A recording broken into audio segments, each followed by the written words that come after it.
చాలా దిగ్భ్రాంతికి గురి చేసింది.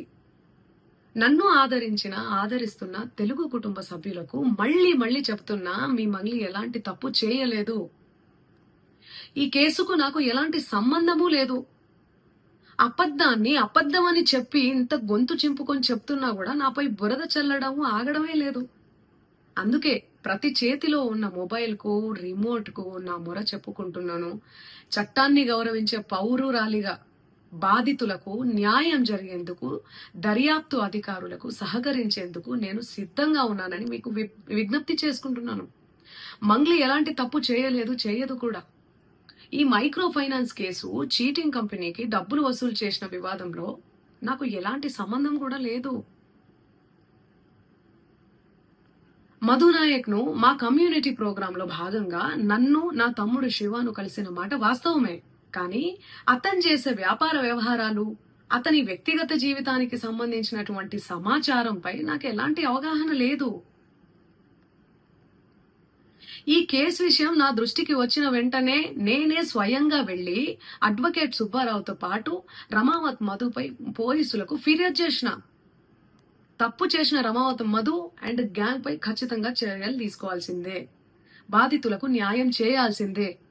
ఈ కేసులో మోసగాళ్లను, బాధితుల అంశాలను పక్కన పెట్టి నాపై, నా కుటుంబ సభ్యులపై దుష్ప్రచారం చేసేందుకు కొందరు వ్యక్తులు కావాలని హేమకాంత్ రెడ్డి, సుబ్బు అడ్వకేటు, మధు నాయక్ ఈ కేసులో మోసగాళ్లను, బాధితుల అంశాలను పక్కన పెట్టి నాపై, నా కుటుంబ సభ్యులపై దుష్ప్రచారం చేసేందుకు కొందరు వ్యక్తులు కావాలని ఈ వివాదంలోకి నన్ను లాగుతున్నారు.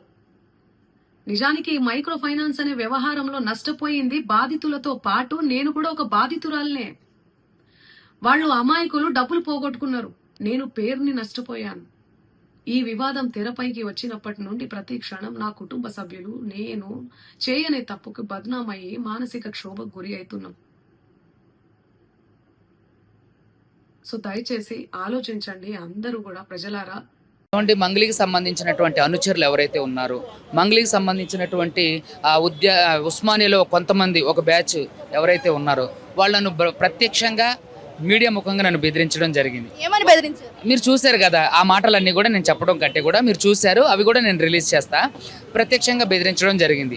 సో ఒక కేసులో ఉన్నటువంటి లాయర్ని బెదిరించడం చట్ట వ్యతిరేకమైన చర్య. సో కాబట్టి దాంట్లో ఖచ్చితంగా వాళ్ళకి శిక్షలు పడతాయి. వాళ్ళ నుంచి నాకు థ్రెట్ ఉందని చెప్పేసి గౌరవ డీజీపీ గారికి కలవడం జరిగింది, సీసీ గారికి లెటర్ ఇవ్వడం జరిగింది. ఆయన ఖచ్చితంగా న్యాయం చేస్తామని హామీ ఇచ్చారు. అంటే మీకు థ్రెట్ ఏ విధంగా ఉంది, ఎవరి నుంచి ఉంది?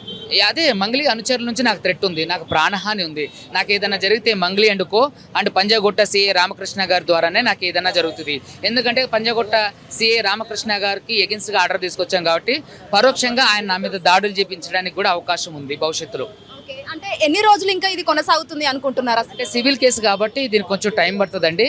కానీ ఎండ్ ఆఫ్ ద డే వరకు కూడా నేను దీంట్లో పోరాటం చేస్తారు. బంజారావాసులు అందరూ కూడా మీ పైన అగెనెస్ట్ గా వాళ్ళు ప్రెస్ మీట్ పెట్టడం జరిగింది కదా, ఎంతవరకు కరెక్ట్? అందులో నిజం ఉందా? బంజారావాసులు ఎవరు కూడా వాళ్ళకి లేరండి. బంజారావాసులు అందరూ కూడా నాకు అనుకూలంగా ఉన్నారు. ఎందుకంటే 80% మంది బాధితులు బంజారాలే. అదేవిధంగా ఎవరైతే ఇప్పుడు సంపత్ నాయక్ గారు ఉన్నారో ఆవిడ మీద ఫిలిం ఛాంబర్లో కంప్లైంట్ చేయడం, ప్రొడ్యూసర్ కౌన్సిల్లో కంప్లైంట్ చేయడం, మా అసోసియేషన్లో కంప్లైంట్ చేయడం కూడా జరిగింది. అంటే బంజారాలందరూ కూడా మాకు అనుకూలంగానే ఉన్నారు కదా, న్యాయమే గెలుస్తుంది. అంటే నేను మీడియా ఫ్యామిలీ నుంచి వచ్చాను, ఇవన్నీ కూడా కాంట్రవర్సీ చేస్తున్నారు, అడ్వకేట్ సుబ్బుని మాత్రమే నమ్ముతున్నారు, ఎందుకని మమ్మల్ని ప్రశ్నిస్తున్నారు, ఎందుకు? మరి మీ మీడియానే ఎన్నోసార్లు అవమానపరిచింది ఈ కేసులో. సో కాబట్టి నేను ఏమంటానంటే, మీడియా ఫ్యామిలీ నుంచి వచ్చినంత మాత్రాన ఆవిడ గొప్ప వ్యక్తి ఏం కాదు. ఆవిడ చేసిన తప్పులన్నీ కూడా బయటపడతాయి త్వరలోనే. ఏదైతే చట్టం ఉందో చట్టం తన పని తాను చేసుకుంటూ పోతుంది. ఇంకా ఆధారాలు సేకరించే పనిలో ఉన్నాం, అవన్నీ గౌరవ కోర్టుకి ఇస్తాం. ప్రస్తుతం మంగ్లీ వాళ్ళ తమ్ముడు పరారీలో ఉన్నారు అని చెప్పేసి వింటున్నారు, అందులో మీ హస్తం ఉందని కూడా అంటున్నారు. మరి ఆడెవడో పారిపోతే దాంట్లో నా హస్తం ఎందుకు ఉంటుందండి? ఆడేమన్నా క్లయింటా? ఆడెవడో పారిపోతే నాకు ఎలా తెలుస్తుంది?